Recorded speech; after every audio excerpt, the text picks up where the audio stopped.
রাশিয়ার আগ্রাসনের মধ্যেও ইউক্রেন দ্রুত সম্প্রসারণ করছে নিজেদের অস্ত্র উৎপাদন সক্ষমতা। দেশটির প্রেসিডেন্ট ভলোদিমির জেলেনস্কির মতে বর্তমানে ফ্রন্ট লাইনে ব্যবহৃত অস্ত্রের অর্ধেকের বেশি এবং দীর্ঘ পাল্লার অস্ত্রের প্রায় পুরো সরবরাহই দেশীয় উৎপাদনের মাধ্যমেই আসছে।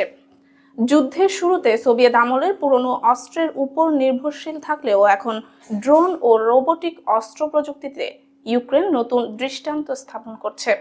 কিয়েভের ভেতরেই গোপনে ক্রুজ ক্ষেপণাস্ত্র উৎপাদন বাড়ানো হয়েছে। ইউক্রেনীয় অস্ত্র প্রস্তুতকারক প্রতিষ্ঠান ফায়ার পয়েন্ট জানিয়েছে তারা ফ্লেমিঙ্গো নামের একটি নতুন ক্রুজ ক্ষেপণাস্ত্র তৈরি করছে। প্রতিষ্ঠানটির প্রধান প্রযুক্তি কর্মকর্তা ইরিনা তেরেক জানান, ক্ষেপণাস্ত্রটি কালো রঙের করা হয়েছে কারণ এটি মূলত রাশিয়ার তেল অবকাঠামোয় হামলার জন্য ব্যবহৃত হচ্ছে। বড় জেট ইঞ্জিনযুক্ত এই ক্ষেপণাস্ত্রটির নকশা দ্বিতীয় বিশ্বযুদ্ধের জার্মান V1 রকেটের সঙ্গে সাদৃশ্যপূর্ণ। কোম্পানির দাবি, ফ্লেমিঙ্গো ইতোমধ্যে যুদ্ধে ব্যবহৃত হয়েছে, যদিও নির্দিষ্ট লক্ষ্য প্রকাশ করা হয়নি।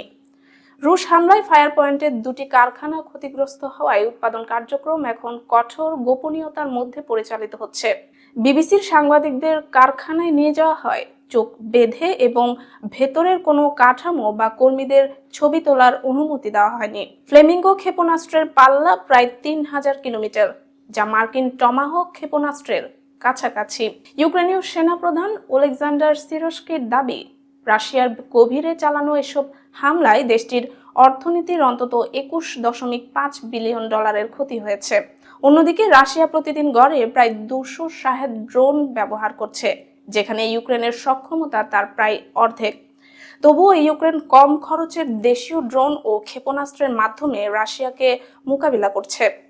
ইউক্রেনের কর্মকর্তাদের মতে শক্তিশালী দেশীয় অস্ত্রশিল্পই এখন দেশের সবচেয়ে বড় নিরাপত্তা ভরসা। এদিকে রাশিয়া তাদের নতুনভাবে তৈরি হাইপারসনিক ও পারমাণবিক সক্ষমতা সম্পন্ন ক্ষেপণাস্ত্র ওরেশনিক বেলারুশে মোতায়েন করেছে। বেলারুশের প্রেসিডেন্ট আলেকজান্ডার লুকাশেঙ্কো এ তথ্য নিশ্চিত করেছেন। লুকাশেঙ্কো জানান, রাশিয়ার এই অত্যাধুনিক ক্ষেপণাস্ত্র ইতোমধ্যে বেলারুশের ভূখণ্ডে স্থাপন করা হয়েছে এবং তা সম্পূর্ণ যুদ্ধপ্রস্তুত অবস্থায় রয়েছে। রাশিয়া গত বছর ইউক্রেনের দনিপ্রো শহরে হামলার সময় প্রথমবারের মতো এই ক্ষেপণাস্ত্র ব্যবহার করে, এরপরেই সেটিকে প্রকাশ্যে আনে। ওই হামলাকে চলমান রাশিয়া ইউক্রেন সংঘাতে উত্তেজনা বৃদ্ধির একটি গুরুত্বপূর্ণ ধাপ হিসেবে দেখা হয়। বর্তমানে এই যুদ্ধ চতুর্থ বছরে প্রবেশের দ্বারপ্রান্তে রয়েছে। সাবেক সোভিয়েত প্রজাতন্ত্র বেলারুশ রাশিয়ার ঘনিষ্ঠ মিত্র হিসেবে পরিচিত। 2022 সালের ফেব্রুয়ারিতে ইউক্রেনে পূর্ণমাত্রার আগ্রাসন শুরু করার সময় বেলারুশের ভূখণ্ড ব্যবহার করেছিল রুশ বাহিনী।